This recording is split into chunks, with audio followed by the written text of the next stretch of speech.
I've listened to your other music too. You have a very wide range of things that you make. You have gone towards like big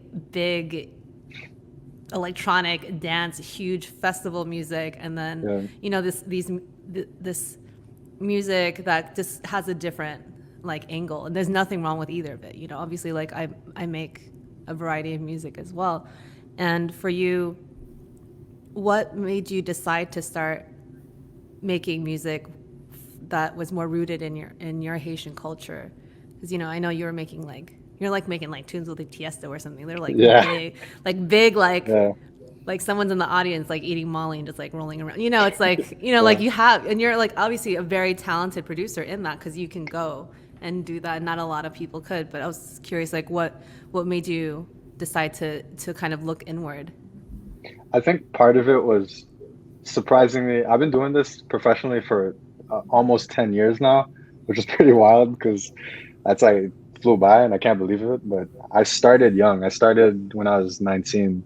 And so getting into music production when electronic music was like just getting really Mm-hmm. popular worldwide, um, like my influences were Daft Punk and Swedish House Mafia and like like everything between 2006 and 2012, Mm-hmm. like all of it in between Bloghouse and like everything that was like all these different Oh genres. yeah, the Yeah, era there's when like everywhere wore those glasses that looked like yeah, this, but no one yes, could see through them. That was like a exactly. very specific era. Exactly. So like all that stuff like was really inspiring. And when I started, that was the music that I felt like I could make well. So I started doing that, and it went from that into progressive house, and then like doing the big festival stuff, like you're saying. But then along the path, like when the first 5 years of me making music, and then having some success doing it, and getting to play like Ultra and EDC and Tomorrowland and all these different things, like that was amazing. But I also felt like I was trying to make a genre of music that was not really mine. Like it felt Mm-hmm. like it was Swedish or it was like German or like some occasionally it would have like UK influences or Mm-hmm. but like I loved house music. Like I loved Chicago, I loved Mm-hmm. New York, like I love sounds from America, but like classic stuff.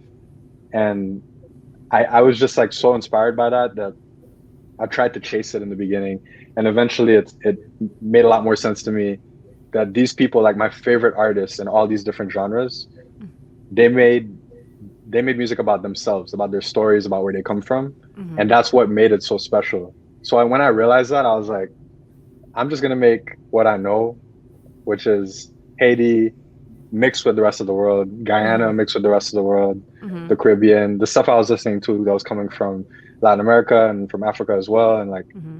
I'm just gonna fuse all these things and create my story. And so that's where the switch came in actually, where I started my more recent, like my last album and getting to produce a lot of records recently. That's where the influence comes from, and it feels like a new chapter for me. It really feels like stuff that connects with me on a very deep level. That's amazing. I think as many creators would agree, we are just a product of all our influences, and culture, all the music that, Yeah, if you're listening to Velvet Rope, Janet Jackson, that's going to be in there. It'll be yeah, hiding in there. If you've been yeah, listening to yeah, Swedish House Mafia, it'll be hiding in there, whether people hear it or not. It could be a mixed technique, it could be a sound, but your culture is the special edge that no one else will have. Like your familiarity with Haitian music is not something that maybe a German guy will know as well. Though it could yeah, switch. Maybe there's a German guy, a Swedish person somewhere out there that's going to start making this music. I don't know. yeah. I don't, No, but that's the cool part. You get to connect with all these different people and hear their stories, and you learn. 100%.